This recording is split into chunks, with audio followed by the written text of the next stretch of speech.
اور کھل کر اعلان کر دیں کہ یہ عوام ہماری ذمہ داری نہیں، یہ تو رعایا ہے۔ ذرا تصور تو کیجئے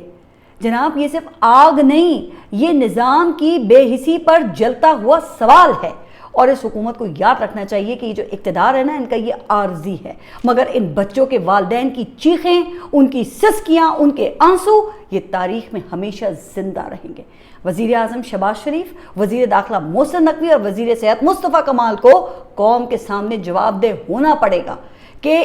حفاظتی انتظامات کہاں تھے، ایمرجنسی رسپانس کہاں تھا، نگرانی کا نظام کہاں تھا، اور اتنی قیمتی جانیں وہ کیوں نہیں بچائی جا سکی؟ ورنہ آپ اس قوم پر مزید احسان نہ فرمائیں اور استعفیٰ دے کر نہ سیدھے اپنے گھر چلے جائیں۔ اچھا، جو واحد نومولود بچی زندہ بچی ہے نا، اس کی خالہ کا کہنا یہ ہے کہ اس نے اپنی مدد آپ کے تحت اس بچی کو بچایا ہے، کوئی عملہ وہاں پر موجود نہیں تھا۔ اب بتایا یہ جاتا ہے کہ فائر سیفٹی ڈپارٹمنٹ نے کئی بار پمس کی جو انتظامیہ ہے اس کو یہ لکھا کہ فائر سیفٹی کمپلائنس سرٹیفکیٹ حاصل کر لیں، لیکن پمس انتظامیہ کے کان پر جوں تک نہیں رنگی۔ اور اب وزیر صحت فرما رہے ہیں کہ یہ وقت میری کارکردگی بتانے کا نہیں ہے۔ وزیر صاحب، 14 قیمتی انسانی جانیں ضائع ہو گئی ہیں۔ اگر یہ وقت آپ کی کارکردگی پوچھنے اور بتانے کا نہیں ہے تو پھر آپ ہی بتا دیں کہ کون سا وقت ہے۔ اگر آپ کی انا انسانی جانوں سے زیادہ اہم ہے تو گھر جائیں۔ غضب خدا کا، معصوم بچے چلے گئے اور یہاں وزیر غلطی ماننے کے بجائے الٹا ریس پکڑ رہے ہیں۔ فرماتے ہیں کہ جی وزیر اعظم نے بعض موضوعات پر بات کرنے سے منع کیا ہے، لیکن اب جا کر تفصیل سے بات کروں گا۔ جسٹ امیجن کہ یہ وفاقی دارالحکومت کا سب سے بڑا سرکاری ہاسپٹل ہے پمز ہاسپٹل۔ اب یہ وہی ہاسپٹل ہے جہاں ابھی گزشتہ ہفتے عمران خان کو بھی لایا گیا تھا اور وہاں اینجیوگرافی کی مشین خراب پڑی تھی، جس پر پھر وزیر اعظم نے، آپ کے علم میں ہے نا، کہ انکوائری کا حکم دیا تھا۔ تو اب کیا انکوائری ہوگی جب وزیر صحت پارلیمنٹ کے فلور پہ کھڑے ہو کر یہ فرماتے ہیں کہ پمز میں ایک نہیں دو سٹی سکین مشینیں موجود ہیں، اور بھائی وہ تو مکمل طور پہ فعال بھی ہیں۔ تو اب یہ عالم ہے وزیر صحت کی انفارمیشن کا کہ انہیں یہ تک معلوم نہیں ہے کہ عمران خان کا سٹی سکین نہیں بلکہ اینجیوگرافی ٹیسٹ کرنا تھا۔ اچھا، پھر وزیر صحت کو یہ پتہ ہی نہیں تھا، اور دوسری طرف جو وزیر اطلاعات ہیں عطا تارڑ، انہوں نے ڈاکٹرز کی رپورٹ آنے سے پہلے ہی عمران خان کو فٹنس کا سرٹیفکیٹ بھی جاری کر دیا تھا۔ خیر، اب اس حوالے سے توہین عدالت کی درخواست وہ فکس ہو گئی ہے، لیکن عدالت نے اسے 16 سپٹمبر کو اگلی پیشی کے ساتھ فکس کیا ہے۔ جو کہا جا رہا تھا کہ پاکستان تحریک انصاف وفد کی رجسٹرار سے ملاقات کے بعد یہ جو معاملہ ہے یہ 16 سے پہلے بھی فکس ہو سکتا ہے۔ تو اب اس کا امکان تو باقی نہیں رہا، لیکن حکومت کی جانب سے قلعہ بازیوں کا سلسلہ وہ جاری ہے۔ اب دیکھیں نا، پہلے رانا ثناء اللہ کا کہنا تھا کہ عدالتی حکم کی توہین وہ حکومت نے نہیں پاکستان تحریک انصاف نے کی ہے، اور پھر کہا کہ توہین عدالت کا جواب وزیر داخلہ محسن نقوی دیں گے۔ اب وہ یہ کہتے ہیں کہ عدالت نے تعین کرنا ہے کہ توہین عدالت ہوئی ہے یا نہیں، اور مزید یہ کہ اگر عدالت دوبارہ شفا ہاسپٹل کا کہے گی تو ہمیں عمران خان کو وہاں منتقل کرنے پر کوئی اعتراض نہیں ہوگا۔ تو دیکھیں نا، اب اس سے پتہ چلتا ہے کہ حکومت اس وقت کس قسم کے خدشات کا شکار ہے۔ لیکن اس دوران ایک اور اہم پیش رفت وہ بھی دیکھنے میں آئی ہے، اور وہ یہ ہے کہ شفا ہاسپٹل کے انٹری پوائنٹس پر سیکیورٹی کے انتظامات وہ غیر معمولی طور پہ بڑھا دیے گئے ہیں۔ اب اطلاعات یہ ہیں کہ وہاں جانے والے وزٹرز کا شناختی کارڈ سکین کیا جاتا ہے، جبکہ مریض کے ساتھ بھی صرف ایک شخص کو ہی اندر جانے کی اجازت دی جا رہی ہے، جس سے پھر اندازہ ہوتا ہے کہ ہاسپٹل انتظامیہ یا سیکیورٹی انتظامیہ عمران خان کی منتقلی کے آپشن کو انٹیسپیٹ کر رہی ہے۔ اب دوسری طرف آپ یہ دیکھ رہے ہیں کہ حکومت پر بھی بین الاقوامی دباؤ تو بڑھ رہا ہے نا۔ اب فیلڈ مارشل اور وزیر داخلہ نے ایران کا دورہ کیا ہے، تو اس دوران اسحاق ڈار کو برطانیہ بھیج دیا گیا، لیکن برطانیہ میں اب عمران خان کے حق میں آوازیں وہ مومنٹم پکڑ رہی ہیں۔ پہلے عمران خان کی جو سابقہ اہلیہ ہیں جمائمہ، انہوں نے برطانوی حکومت سے مداخلت کی اپیل کی۔ اب عمران خان کے جو بیٹے ہیں دونوں، انہوں نے بھی سرگرمیاں بڑھا دی ہیں۔ گزشتہ روز قاسم اور سلیمان نے زلفی بخاری اور عمران خان کے انٹرنیشنل لیگل ایڈوائزر ہیں جیرڈ گینزر کے ہمراہ آن لائن پریس کانفرنس کی ہے، جس میں قاسم اور سلیمان کا کہنا تھا کہ ہم اپنے والد کی رہائی کے لیے ہر ممکن کوشش کریں گے تاکہ ہمیں اپنے والد اور پاکستان کو اس کا منتخب لیڈر دوبارہ مل جائے۔ اور پھر اسی طرح یہ برطانوی اخبار ہے دی ٹیلیگراف، اس میں بھی ایک آرٹیکل چھپا ہے جس میں کہا گیا ہے کہ عمران خان جمہوریت اور رول آف لا کے لیے کھڑے ہونے کی قیمت چکا رہے ہیں اور ایک ایسے ملک میں جمہوریت کے فروغ اور جمہوری جدوجہد کی علامت بن چکے ہیں جسے دہائیوں کی آمریت نے کھوکھلا کر دیا ہے۔ اچھا، اسی طرح دیکھیں کہ اب تو کرکٹ کے جو پروگرامز ہیں نا، ان میں بھی عمران خان کے حق میں آواز اٹھنا شروع ہو گئی ہے۔ اچھا، اس حوالے سے سابق انگلینڈ کیپٹن مائیکل ایتھرٹن نے سابق کیپٹن ناصر حسین کے ساتھ ایک پوڈ کاسٹ کیا جس میں ان کا کہنا یہ تھا کہ ناصر حسین اور میں ان 21 سابق کپتانوں میں شامل تھے جنہوں نے دوسری مرتبہ خط لکھا۔ یہ دراصل ایک انسانی ہمدردی کی اپیل تھی کہ عمران خان کو ضروری اور مناسب طبی سہولیات اور علاج فراہم کیا جائے، لیکن میرا خیال ہے کہ اس خطے کا بنیادی نقطہ یہ تھا کہ ریاست نے عمران خان کو منظرنامے سے تقریباً ہٹا دینے کی جو کوشش کی ہے، آج کے سوشل میڈیا کے دور میں ایسا کرنا دن بدن مشکل ہوتا جا رہا ہے۔ بہرحال آگے بڑھتے ہیں اور اب ذرا جائزہ لیتے ہیں کہ حکومت اس حوالے سے کن مشکلات کا شکار ہو چکی ہے اور ہر گزرتے دن کے ساتھ اپنی قائم کردہ اس دلدل میں یہ حکومت کیسے دھنس رہی ہے۔ اچھا، آپ کو یاد ہوگا کہ گزشتہ ایک ولاگ میں میں نے اس حوالے سے نجم سیٹھی کے 2 نکات کا ذکر کیا تھا۔ وہ ایک تو یہ کہ مقتدرہ اور حکومت پر عمران خان کو ریلیف دینے کا بہت پریشر ہے، اور دوسرا یہ کہ مقتدرہ کا ایک انٹرنیشنل ایجنڈا ہے جس کی تکمیل کے لیے سیاسی استحکام ضروری ہے، جو عمران خان کے ساتھ معاملات طے کیے بغیر ممکن دکھائی نہیں دیتا ہے۔ اچھا، اب اس کے جواب میں نا پھر آپ کو یاد ہوگا کہ انصار عباسی صاحب نے ایک ڈبل بیرل فائر کیا تھا۔ ایک یہ کہ عمران خان کے لیے کوئی ڈیل ہے نہ ڈھیل، اور دوسرا یہ کہ اسٹیبلشمنٹ اور شہباز شریف کے درمیان تعلقات میں کوئی دراڑ نہیں آئی ہے۔ لیکن اب پے در پہ جناب کچھ ایسے واقعات رونما ہوئے ہیں جن سے پھر یہ پتہ چلتا ہے کہ حکومت کو چھری پانی میں نظر آنا شروع ہو گئی ہے، جس کا میں آگے جائزہ لیتی ہوں، لیکن پہلے ذرا انصار عباسی صاحب کی جو آج کی سٹوری ہے نا اس کا ذکر کرنا ضروری ہے، کیونکہ آپ کو پتہ ہے کہ گزشتہ روز خان صاحب کی جو بہن ہیں نورین خان، ان کی عمران خان سے ملاقات ہوئی تھی اور سوال کیا جا رہا ہے کہ یہ جو سلسلہ ہے یہ کب تک جاری رہے گا۔ تو اس حوالے سے انصار عباسی صاحب نے ایک بار پھر باخبر ذرائع کا حوالہ دے کر ایک خبر فائل کی ہے، جس کے مطابق باخبر ذرائع نے عباسی صاحب کو بتایا ہے کہ عمران خان سے فیملی کی ملاقاتوں کا سلسلہ مفاہمت سے مشروط ہے۔ اچھا، اب مفاہمت کیا ہے؟ تو خبر کے مطابق مفاہمت یہ ہے کہ فیملی SOPs پر سختی سے عمل کرے گی اور بالخصوص عمران خان سے ملاقات کے بعد پریس کانفرنس کرنے یا سیاسی بیانات جاری کرنے سے گریز کرے گی۔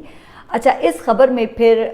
ڈاکٹر عظمیٰ کی جانب سے کی گئی جو پریس کانفرنس تھی اس کا ذکر بھی کیا گیا ہے، اور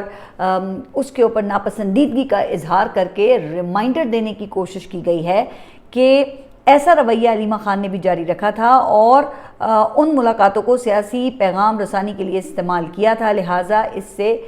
پرہیز کرنا چاہیے۔ اچھا، اب میں نے غور کیا نا تو پتہ یہ چلا کہ ڈاکٹر عظمیٰ کی جانب سے سہیل آفریدی کو، یاد ہے دیے گئے پیغام پر جو انہوں نے خان صاحب کا دیا تھا سہیل آفریدی کو، اس پہ حکومت سخت پریشان ہے، جس میں عمران خان نے اسٹریٹ موومنٹ تیز کرنے کا حکم دیا تھا، اور پھر ہم نے دیکھا کہ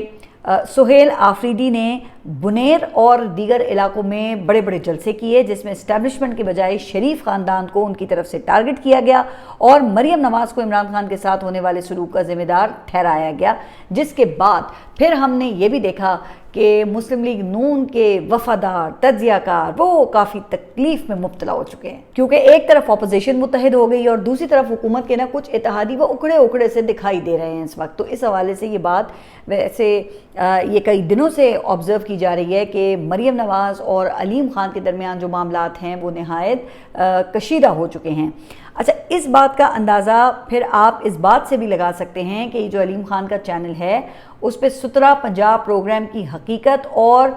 پھر اس میں مبینہ کرپشن کی کہانیوں کے لیے نا باقاعدہ ایک سلاٹ مخصوص ہے۔ اچھا، پھر اسی طرح سے نئے صوبوں کے قیام کے حوالے سے بھی آپ دیکھ رہے ہیں کہ علیم خان بڑے پیش ہیں۔ تو اب نون لیگ نے ایک جوابی وار کیا ہے جس کے ذریعے ایک تیر سے 2 شکار کرنے کی کوشش کی گئی ہے۔ ایک یہ کہ علیم خان کو ان کی پارٹی میں ہی آئسولیٹ کر دیا گیا ہے، اور دوسرا یہ کہ عدم اعتماد آنے کی صورت میں مائنس علیم خان آئی پی پی کے ووٹ سیکیور کرنے کا بندوبست کیا ہے۔ تو اب دیکھیں نا، یہ آئی پی پی کے قومی اسمبلی میں کوئی 4 ایم این اے ہیں، جن میں علیم خان کو چھوڑ کر جو 2 ہیں وہ تو ڈائریکٹلی منتخب ہوئے ہیں، جبکہ ایک وہ خصوصی نشست پر ہیں۔ تو جناب ہوا یہ ہے کہ یہ جو ابھی پچھلا جمعرات تھا نا، اس کو آئی پی پی کے 3 اراکین نے اون چودھری کی قیادت میں مریم نواز سے ملاقات کی، جس میں آئی پی پی اراکین نے کشمیر الیکشن میں نون لیگ کی جیت پر انہیں مبارکباد پیش کی۔ حالانکہ آپ کو یاد ہے کہ کشمیر الیکشن میں علیم خان نون لیگ کے خلاف کیا سخت بیانات دے رہے تھے۔ اچھا، پھر مریم نواز کو یہ جو اراکین جن سے ان کی ملاقات ہوئی نا، انہوں نے مل کر آگے بڑھنے کا یقین بھی دلایا۔ تو اب کہا جاتا ہے کہ ان اراکین کو نون لیگ میں باقاعدہ شمولیت کی دعوت بھی دے دی گئی ہے۔ اچھا، اسی طرح پھر 24 اگست کو انہی 3 اراکین نے وزیر اعظم شہباز شریف سے بھی ملاقات کی، جس میں خواجہ آصف وہ بھی موجود تھے۔ اب آپ کو یاد ہے نا کہ خواجہ آصف اور علیم خان کے درمیان ایکس پر براہ راست ٹاکرا بھی ہو چکا ہے، جس سے سوال پیدا ہو گیا ہے کہ آخر علیم خان کی غیر موجودگی میں آئی پی پی اراکین وہ وزیر اعظم سے کیوں ملے، اور پھر خواجہ آصف کی اس ملاقات میں موجودگی وہ کیا سگنل دے رہی ہے؟ تو کہا یہ جاتا ہے کہ نون لیگ آنے والے دنوں میں کسی بھی ممکنہ تحریک عدم اعتماد کی پیش بندی میں مصروف ہو گئی ہے، کیونکہ دیکھیں نا، پاکستان پیپلز پارٹی نے ان کے ساتھ پارلیمنٹ میں تعاون کرنا چھوڑ دیا ہے، جس کی وجہ سے پھر ہم نے یہ بھی دیکھا کہ پیر کے روز جو قومی اسمبلی کا اجلاس ہوا وہ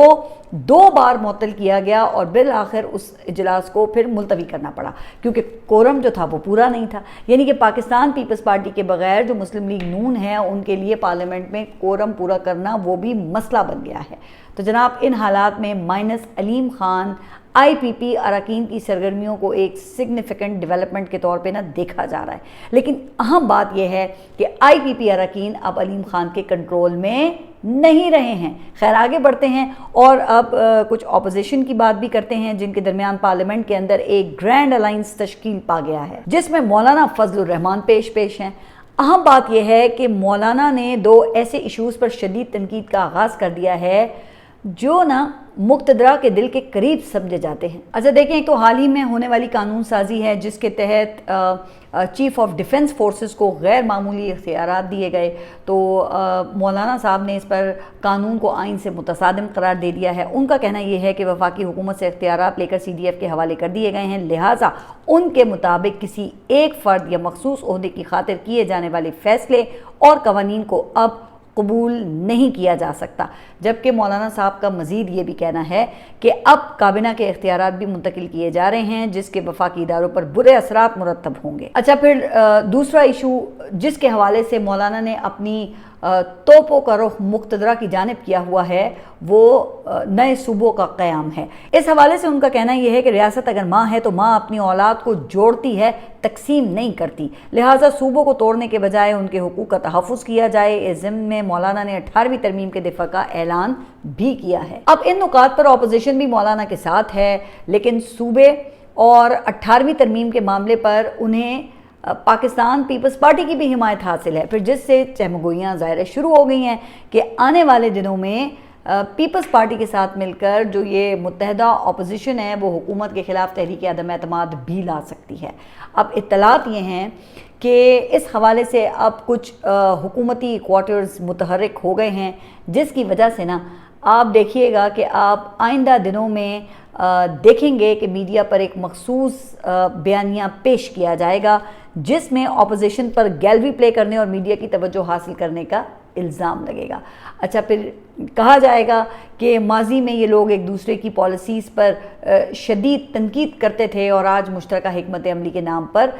یہ ایک بینر تلے جمع ہو گئے ہیں، لہٰذا ان لوگوں کا جو مقصد ہے وہ پاکستان کی معیشت کو نقصان پہنچانا ہے۔ تو جناب اب یہاں پر معیشت کے کیا حالات ہیں تو یہ تو مجھے آپ کو بتانے کی ضرورت ہی نہیں ہے، لیکن جو پاکستان کی معیشت کے محافظ بنے ہوئے ہیں نا، ان کے قصے کہانیاں وہ اب زبان زد عام ہو رہی ہیں۔ اچھا، اب یہ حال ہی میں کسان اتحاد کے جو رہنما ہیں خالد حسین، انہوں نے الزام لگایا ہے کہ مریم نواز کے بیٹے جنید صفدر نے ڈی جی فوڈ اور کین کمشنر پنجاب کے ساتھ مل کر چنار شوگر مل پر زبردستی قبضہ کرنے یا اسے ہتھیانے کی کوشش کی ہے، جبکہ مل انتظامیہ نے صدر آصف علی زرداری اور آرمی چیف کو خط لکھا ہے جس میں کین کمشنر پنجاب امجد حفیظ کی جنید صفدر کے ساتھ تصاویر جاری کی ہیں، اور الزام یہ لگایا ہے کہ ایک مخصوص سیاسی خاندان کو مل کا قبضہ دلوانے کے لیے مل کے خلاف غیر قانونی کارروائیاں کی جا رہی ہیں، جس سے کسانوں اور مل انتظامیہ کو 2 ارب روپے کے نقصان کا اندیشہ ظاہر کیا گیا ہے۔ اچھا، اب دوسری طرف پنجاب حکومت نے الٹا مل مالکان پر الزام لگا دیا ہے کہ یہ لوگ یہ قانون کی خلاف ورزی کے مرتکب ہوئے ہیں۔ اب جناب یہاں حقیقت کیا ہے تو یہ بات تو ظاہر ہے کہ انکوائری سے ہی پتہ چلے گی، لیکن ایسی باتیں آپ کو پتہ ہے نا کہ تبھی سامنے آتی ہیں جب کسی حکومت کے جانے کا وقت ہو یا پھر اس کے پیچھے سپورٹ ہٹنے کا تاثر قائم ہو جائے۔ تو دیکھتے ہیں کہ ضمن میں پھر آگے ہوتا کیا ہے۔ اچھا، آگے بڑھتے ہیں، اور آپ سب کے علم میں ہے کہ گزشتہ کئی دن سے ایک معاملہ سوشل میڈیا کی توجہ کا مرکز بنا ہوا ہے، اور یہ ہے ایک حاضر سروس فوجی آفیسر کی جانب سے سرحد یونیورسٹی میں فائرنگ کا واقعہ، جس پر میں نے اپنے جو میرا پچھلا بلاگ تھا اس میں میں نے ڈیٹیل سے بات کی تھی۔ اچھا، اب مین سٹریم میڈیا کو تو اس معاملے پر بات کرنے کی توفیق ہوئی نہیں، اور نہ ہی متعلقہ حکام نے کوئی ویریفائیڈ اور مستند معلومات وہ عوام کے سامنے رکھی ہے، سوائے اس کے کہ واقعے میں ملوث آرمی آفیسر اور کچھ دیگر لوگوں کو حراست میں لے لیا گیا ہے۔ لیکن جناب آپ یہ دیکھ رہے ہوں گے کہ اس حوالے سے اب نئی ویڈیوز وہ سامنے آ رہی ہیں، جن میں کچھ تو ایسی ویڈیوز ہیں جن میں فوٹیج کے ساتھ ساتھ کئی تبصرے، اور ان تبصروں میں جو زبان استعمال کی گئی ہے نا وہ بالکل بھی اس قابل نہیں ہے کہ میں اس کا یہاں پہ ذکر بھی کر سکوں، کیونکہ ظاہر ہے کہ ان چیزوں سے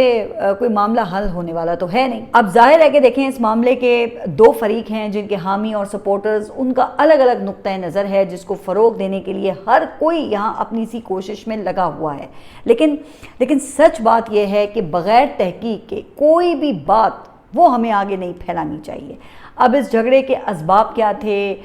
اس میں قصور کس کا تھا، یونیورسٹی ایڈمنسٹریشن کا اس میں کیا کردار تھا، تو یہ وہ تمام سوالات ہیں جن کے جواب واقعے کے جو اصل حقائق ہیں نا اس سے واضح ہوں گے، جو کہ ظاہر ہے کہ ایک غیر جانبدار انکوائری کی صورت میں ہی ممکن ہو سکے گا نا۔ لیکن بیرسٹر گوہر نے اس واقعے پر ایک بڑا انٹرسٹنگ بیان دیا ہے۔ ایک تو انہوں نے پہلے اس واقعے کی مذمت کی ہے، اور پھر طلبہ کا جو رویہ ہے نا اس پر انہوں نے گہرے دکھ کا اظہار کیا ہے۔ اس حوالے سے ان کا کہنا تھا کہ وردی میں موجود آرمی آفیسر پر حملہ کرنا اور ان پر ہاتھ ڈالنا انتہائی افسوسناک اور قابل مذمت ہے۔ نوجوانوں کو قانون ہاتھ میں نہیں لینا چاہیے تھا، کیونکہ اس سے معاشرے میں بہت غلط تاثر جاتا ہے، کیونکہ یونیفارم پہننے والے شخص کا بھی یہ خاندان ہوتا ہے اور اس کی اپنی ایک عزت نفس ہوتی ہے جس کا احترام کیا جانا چاہیے۔ اب دیکھیں میرا خیال یہ ہے کہ اس حوالے سے اصول کی بات یہ ہے کہ ہمیں کوئی حتمی نتیجہ اخذ وہ نہیں کرنا چاہیے، لیکن ایک آرمی آفیسر کی طرف سے جس طرح کا کنڈکٹ وہ ہمارے سامنے آیا ہے وہ بظاہر کسی بھی یونیفارم پرسن کے کنڈکٹ کے مطابق تو نہیں تھا نا،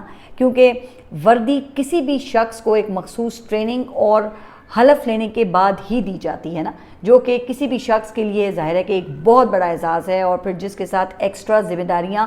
وہ بھی عائد ہوتی ہیں۔ اچھا، اسی وجہ سے وردی کا ذاتی مقصد کے لیے استعمال نہ وہ انتہائی سنگین جرم کے زمرے میں آتا ہے، اور ظاہر ہے کہ پھر معاملہ وہ کسی ایک فرد تک تو محدود نہیں رہتا نا، ادارہ انوالو ہو جاتا ہے جس کا وقار پھر کسی بھی ایک فرد کے مقابلے میں کہیں زیادہ اہم ہوتا ہے۔ لہٰذا دیکھیں کہ اس واقعے کو آئسولیشن میں تو نہیں دیکھا جا سکتا۔ اب